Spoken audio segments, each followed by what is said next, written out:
dispuesto a darme tu alma y el corazón.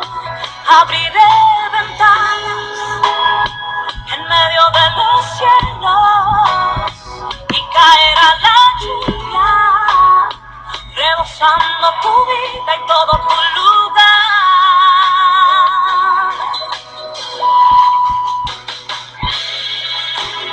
Llama a mí, que yo te responderé, te mostraré cosas grandes.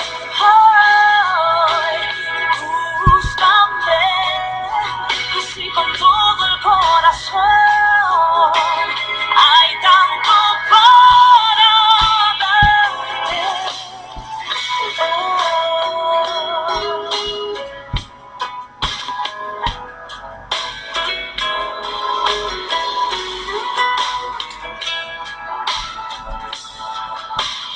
Nunca te presentes con las manos llenas de mar. Trae de mañana tu alabanza con toda sinceridad. Dios te bendiga, estamos aquí en tu programa Una Sola Voz, un programa de intercesión en el cual tú y yo vamos a clamar a una sola voz. Te recordamos que Jesucristo tiene cosas grandes, cosas maravillosas preparadas para cada uno de nosotros. Y pues vamos a orar en esta hermosa mañana, vamos a pedirle que sea Él obrando de una manera gloriosa y a Él sea toda la alabanza, amén, por siempre. Padre de gloria, Rey de misericordia, te pedimos, Padre eterno, levantamos nuestras manos al cielo, reconociendo que tú eres Dios, reconociendo que tú haces cosas poderosas y grandes, Dios eterno. Y te pedimos, Padre, que sea tu presencia, que sea tu poder, Padre, obrando en esta hermosa mañana. Y que a través de tu palabra, Señor, seamos confrontados, pero también edificados, Dios eterno. Y que tú nos ayudes, Señor, a hacer las cosas que dice tu palabra, no solamente ser oidores, sino hacedores de ella, Padre. Oidores y hacedores de tu palabra, no tan solamente oidores, Dios eterno. En el nombre de Jesús también te pido que nuestro amigo, el glorioso Espíritu Santo, tome lugar como ministro de ministros, en el nombre de Jesús. Amén y amén. Gloria a Cristo. Al Señor sea la gloria. Y vamos a seguir, hermanos, con esta serie, ¿verdad? Que se llama Vecino, te presento a Cristo Jesús. Amén, a Cristo. Y pues hoy vamos a ver otro subtema que es: Él es el único que quita nuestros pecados. ¿Por qué verlo? ¿Y por qué es algo muy importante saber esto? Bueno, nosotros lo vamos a ver en el desarrollo, ¿verdad?, de este tema. Quiero darle, como siempre, 4 definiciones de esta palabra del pecado. Y vamos a tomar, recordemos que estamos tomando un diccionario secular, 2 bíblicos y el diccionario teológico. Amén. Y pues va a ser de mucha bendición. Dice así el diccionario secular Time Life, dice: acto dicho, pensamiento u omisión contra la ley de Dios. Todo lo que se aparta de lo recto o justo, exceso o defecto. Bueno, ahora el diccionario bíblico lo describe de esta manera: denota un acto de desobediencia a la ley divina, iniquidad, maldad, culpa, ofensa. Ahora, en el diccionario Bain Expositor del Nuevo Testamento, en la palabra griega significa errar en el blanco. Dice, pero este significado etimológico se pierde de vista en gran medida en el Nuevo Testamento. Es el término más inclusivo de distorsión moral, o sea, que todo lo malo, todo lo que es corrupto, ¿verdad?, es lo que expresa esta palabra. Ahora vamos a ver lo que nos dice el diccionario teológico de F. Harrison. Dice: pecado. No existe una palabra hebrea que por sí sola pueda exhibir el concepto pleno que el Antiguo Testamento tiene del pecado. La palabra más común para el pecado es atfa, que en su forma verbal significa no dar en el blanco, error, pecar. El uso secular de su forma verbal se ilustra en Jueces 20:16, donde se afirma que la tribu de Benjamín tenía un grupo de guerreros zurdos que tiraban una piedra con una honda a un cabello y no erraban. Otras palabras que se usan a menudo en el Antiguo Testamento son rezak, impiedad o confusión; kawom, iniquidad, perversión, culpa; pesak, transgresión, rebelión; awen, error, problema, vanidad; seker, mentira, engaño; rak, mal. Usualmente de los efectos dañinos que llegan judicial o naturalmente por el pecado. Mefa, transgresión, romper la confianza. Asam, error, negligencia, culpa.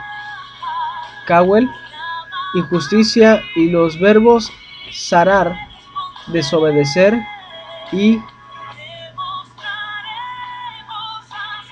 lo dice transgredir.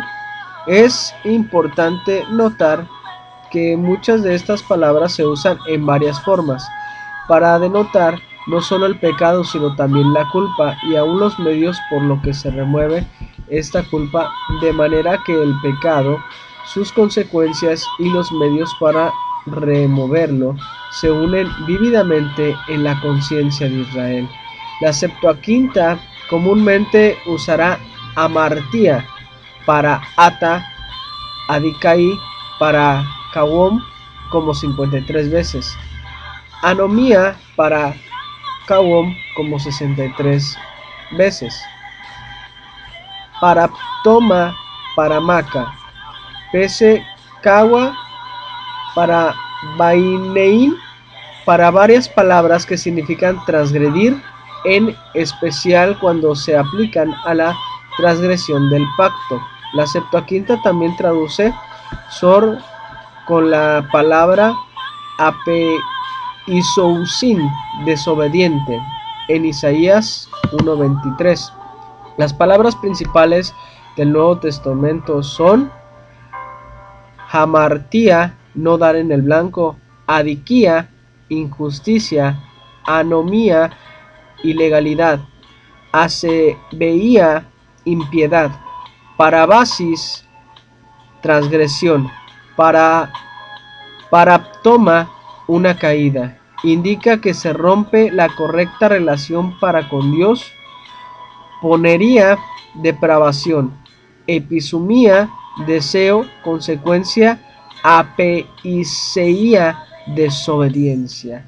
Entonces vemos que estas palabras nos muestran en sí el pecado, lo inmoral, lo que es en contra de Dios.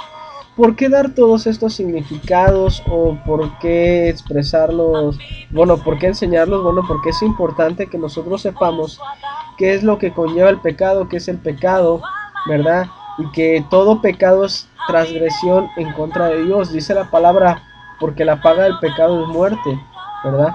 Entonces, el pecado es la muerte física y espiritual, ¿verdad? El pecado nos aparta de Dios. Entonces es muy importante que nosotros tengamos en cuenta esto, porque hay muchas personas que dicen, pero si yo me porto bien, yo obedezco a mis papás, yo no ofendo a nadie, sí tomo, sí fumo, y pues pero pues hasta ahí. Y por ejemplo, muchos pueden decir, no, pues tengo relaciones sexuales como cualquiera lo puede tener, ¿verdad?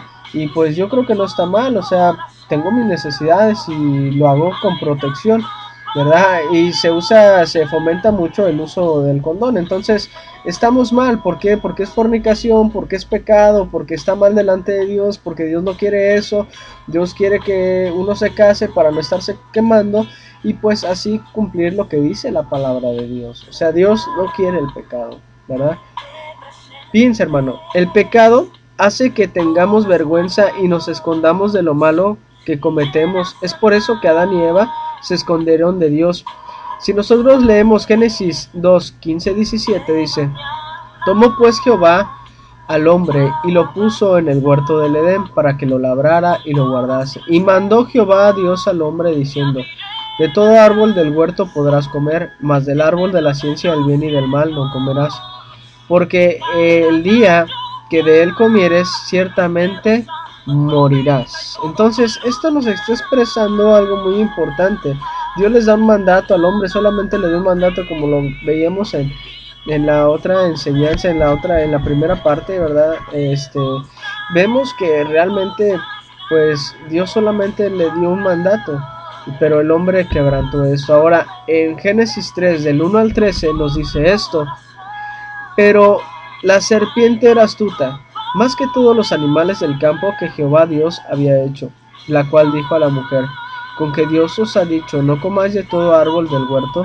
Y la mujer respondió a la serpiente: del fruto de los árboles del huerto podemos comer, pero del fruto del árbol que está en medio del huerto, dijo Dios, no comeréis de él, ni le tocaréis, para que no muráis. Entonces la serpiente dijo a la mujer: no moriréis, sino que sabe Dios que el día que comáis de él, serán abiertos vuestros ojos, y seréis como Dios. ¿Verdad? Está diciendo, prácticamente le está diciendo que van a ser semejantes a Dios, sabiendo el bien y el mal. Y vio la mujer que el árbol era bueno para comer, que era agradable a los ojos, y el árbol codiciable para alcanzar la sabiduría, y tomó de su fruto, y comió, y dio, aleluya, y dio también a su marido, el cual comió así de ella. Entonces fueron abiertos los ojos de ambos, y conocieron que estaban desnudos. Entonces cosieron hojas de higuera, y se hicieron delantales, y oyeron la voz de Jehová Dios, que se paseaba en el huerto en el aire del día. Y el hombre y su mujer se escondieron de la presencia de Jehová Dios entre los árboles del huerto. Mas Jehová Dios llamó al hombre y le dijo: ¿dónde estás tú? Y él respondió: oí tu voz en el huerto y tuve miedo, porque estaba desnudo y me escondí. Y Dios le dijo: ¿quién te enseñó que estabas desnudo? ¿Has comido del árbol de que yo te mandé que no comieses? Y el hombre respondió: la mujer que me diste por compañera me dio del árbol y yo comí. Entonces Jehová dijo a la mujer: ¿qué es lo que has hecho? Y dijo la mujer: la serpiente me engañó y comí. Lo peor de todo, hermanos, que cuando nosotros cometemos un pecado, cuando nosotros cometemos una falta delante de Dios, le echamos la culpa a los demás. Eso es lo malo, y es ahí donde nosotros no tenemos que caer, sino reconocer nuestro estado pecaminoso delante de Dios y lo que hemos hecho mal. Cuando nosotros comencemos a reconocer estos actos, nosotros podemos crecer, hermano, y reconocer que hay una consecuencia a todo esto. A todo pecado siempre hay una consecuencia, a toda desobediencia siempre hay una consecuencia. Así como cuando hay una bendición, cuando uno es obediente, hay consecuencias, ¿verdad? Positivas, o sea, de lo que Dios hace. Pero también hay consecuencias en las cuales vamos a ser castigados por nuestro pecado.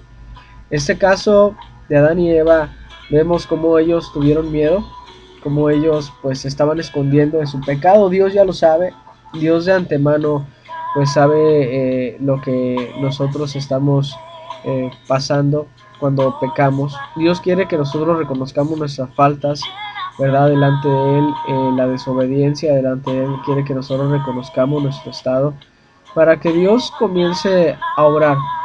Nosotros cuando le fallamos a Dios viene esa culpa y nos sentimos muy mal, pero el reconocer nuestro pecado, el decírselo a Dios, nos otorga el perdón de Dios y nos limpia de toda nuestra maldad.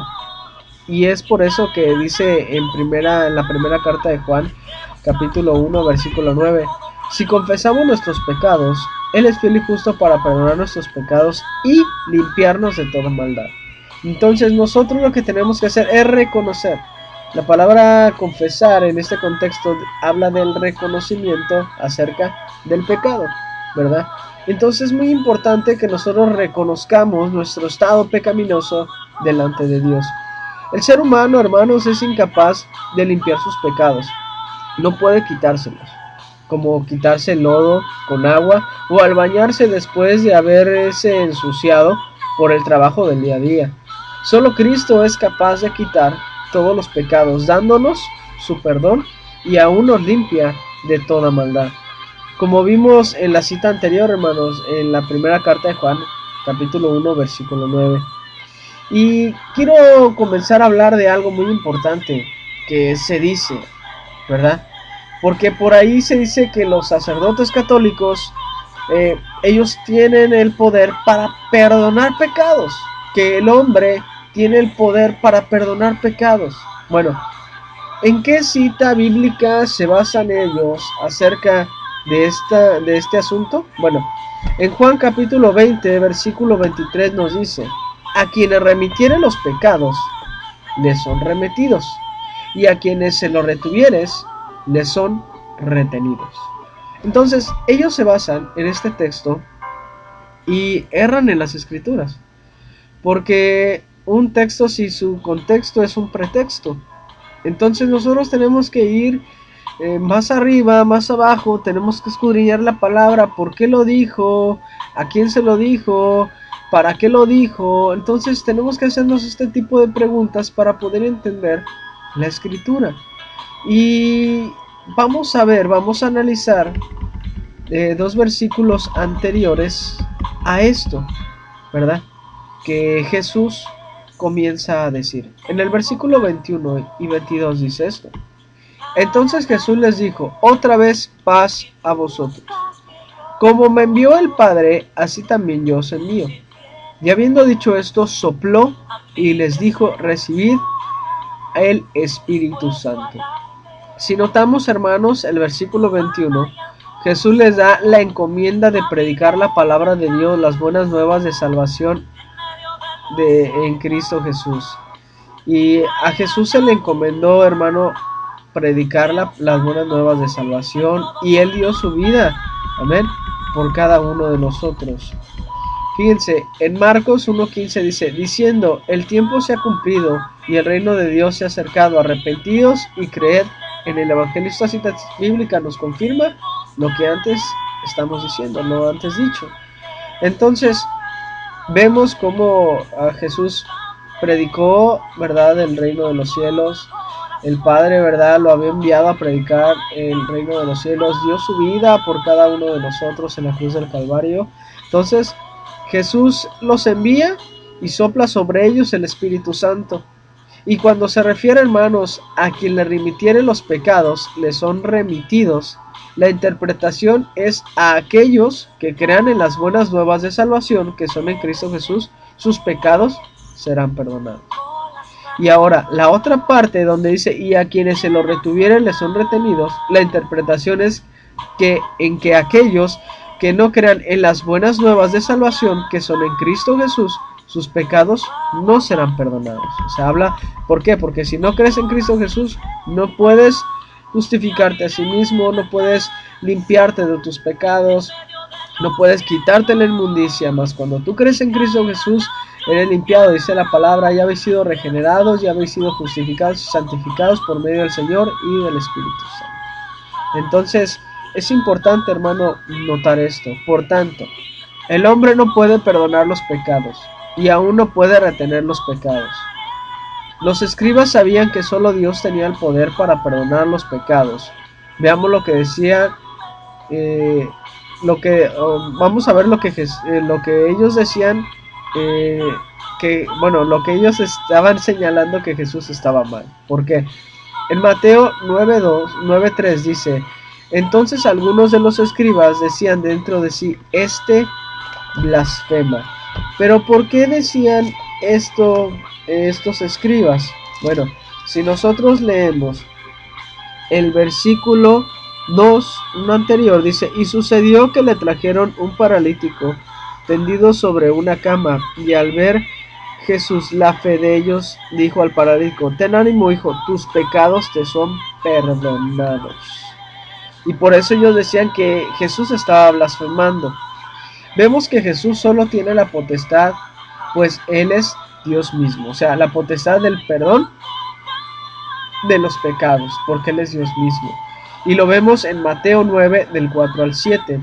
En ese mismo capítulo, en esos mismos versículos, dice: y conociendo Jesús los pensamientos de ellos, dijo: ¿por qué pensáis mal en vuestros corazones? ¿Quién es el único que sabe nuestros pensamientos? ¿Quién es el único que sabe cuando vamos a decir una palabra en nuestros labios? Dios. Entonces Jesús es Dios. Porque, ¿qué es más fácil decir? ¿Los pecados te son perdonados o decir, levántate y ande? Pues para que sepáis que el Hijo del Hombre tiene potestad, o sea, autoridad en la tierra para perdonar pecados. Dice entonces al paralítico, levántate, toma tu cama y vete a tu casa. Entonces él se levantó y se fue a su casa. Entonces nosotros estamos viendo, hermanos, que Jesús, siendo Dios, Él sí puede perdonar pecados, pero el hombre no puede perdonar pecados. Ahora vamos a dar otro ejemplo, porque pues los discípulos seguían la enseñanza de nuestro Señor Jesucristo, no seguían otro tipo de enseñanzas, solamente la de nuestro Señor Jesucristo, lo que el Espíritu Santo comenzaba a guiarlos, y pues lo que dice todo el Nuevo Testamento. Dice, el apóstol Pablo relata lo que le dijo a Ananías cuando nuestro Señor Jesucristo lo mandó con él. En Hechos 22:16 nos dice, ahora pues, ¿por qué te detienes? Levántate y bautízate y lava tus pecados invocando su nombre. Dijo, y lava tus pecados invocando su nombre. Entonces, invocando el nombre del Señor, ¿sí? Entonces, reconociendo a Jesús como único y suficiente Salvador. No le dijo, te perdono tus pecados, vete en paz. Es por eso que el apóstol Pablo, hermano, en la carta a los Romanos expresa esto, que si confesares con tu boca que Jesús es el Señor y creyeres en tu corazón que Dios le levantó de los muertos, serás salvo. Porque con el corazón se cree para justicia, pero con la boca se confiesa para salvación. Pues la Escritura dice, todo aquel que en él creyere no será avergonzado. El reconocer a Jesús como nuestro único y suficiente Salvador nos limpia de todos nuestros pecados, haciéndonos una nueva criatura en Cristo Jesús. Entonces, el hombre no puede perdonar pecados. Dios es el único que puede perdonar pecados. Los discípulos en ningún momento de la palabra de Dios dice, yo te perdono tus pecados. No, hablan de Cristo Jesús, el que perdona pecados, el que restaura vidas, el que da la salvación, el que da la restauración, el que da la vida eterna, el que nos muestra el verdadero camino, Jesucristo, solamente Jesucristo. Los apóstoles y todo siervo de Dios tiene que predicar a Cristo Jesús. Los apóstoles nos enseñaron, ¿verdad?, que teníamos que predicar en el nombre de Cristo Jesús, porque en ese nombre hay salvación, en ese nombre, ¿verdad?, las cosas comienzan a cambiar y hay una nueva vida en Cristo Jesús, pero el hombre no puede perdonar pecados. Esa es una mentira que se ha pasado de generación en generación, que es una costumbre que se va pasando y que la humanidad tiene que saber que hay una verdad bíblica y hay una verdad de que solamente Cristo puede perdonar los pecados. Así es que hoy en esta hermosa mañana te animamos a que creas en Cristo Jesús para el perdón de tus pecados, para la salvación, para la vida eterna, caminar con Él y reconocer nuestro estado. Aún caminando con Cristo Jesús, si nosotros hoy tenemos que reconocer nuestros pecados delante de Dios, es el tiempo de decirle, Señor, aquí está mi vida. Dios eterno y maravilloso Jesús, aquí está mi vida. Transfórmame, Dios eterno. Haz una obra maravillosa en mi vida. Perdóname mis pecados. Así es que vamos a orar a Dios. Vamos a invitar a aquellas personas que quieran recibir a Cristo, que han sido confrontadas, si has fornicado, si has adulterado, si has asesinado, si has estado vendiendo droga, si has estado alcoholizado, si has violado, si has hecho cosas atroces delante de Dios, y realmente Jesús quiere perdonar tu vida y quiere transformarte de una manera especial. Así es que haz esta oración con nosotros y hazla con todo tu corazón. Dice así: amado Dios, ten misericordia de mí, un pecador. Me arrepiento de mis pecados. Creo en tu nombre. Creo que tú eres el Hijo de Dios, aquel que resucitó de los muertos al tercer día. Te pido que entres en mi corazón. Te pido que me des la vida eterna. Todo lo pido en el nombre de Jesús. Amén y amén. Ahora vamos a hacer una oración. Por ti, Padre eterno, Dios de misericordia, obra de una manera especial, una manera poderosa, Señor, sobre la vida de mis hermanos. Toca sus corazones, haz una obra gloriosa, una obra poderosa.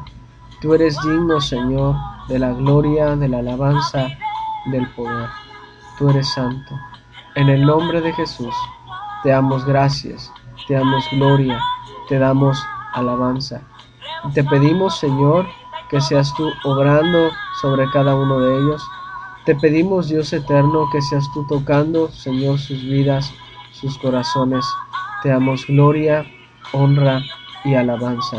A ti, Padre, sea toda gloria, todo loor, por los siglos de los siglos. Gracias, Jesús, por tu amor. Gracias, Jesús, por tu poder y por todo lo que tú haces. Restaura nuestras vidas. Padre, si hay algún pecado escondido en nuestras vidas, perdónanos. Señor, líbranos de él, Padre.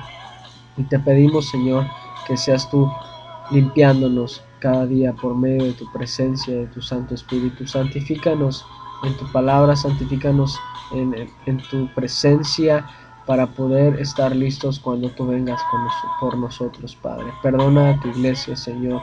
Hemos pecado delante de ti. Hemos sido transgresores delante de ti. Perdónanos, Señor, si hemos pisoteado, Padre, tu sangre preciosa. Hoy queremos una restauración en nuestra vida, buscamos una restauración en nuestra vida, buscamos ser transformados por el poder de tu Espíritu Santo, en el nombre de Jesús. Amén y amén. Y pues al Señor sea la gloria, sea la alabanza, mis hermanos, y recuerda que Cristo tiene cosas grandes preparadas para cada uno de nosotros, pero nosotros siempre, hermanos, tenemos que reconocer qué estamos haciendo, cómo lo estamos haciendo, qué estamos haciendo pues delante de Dios. Amén.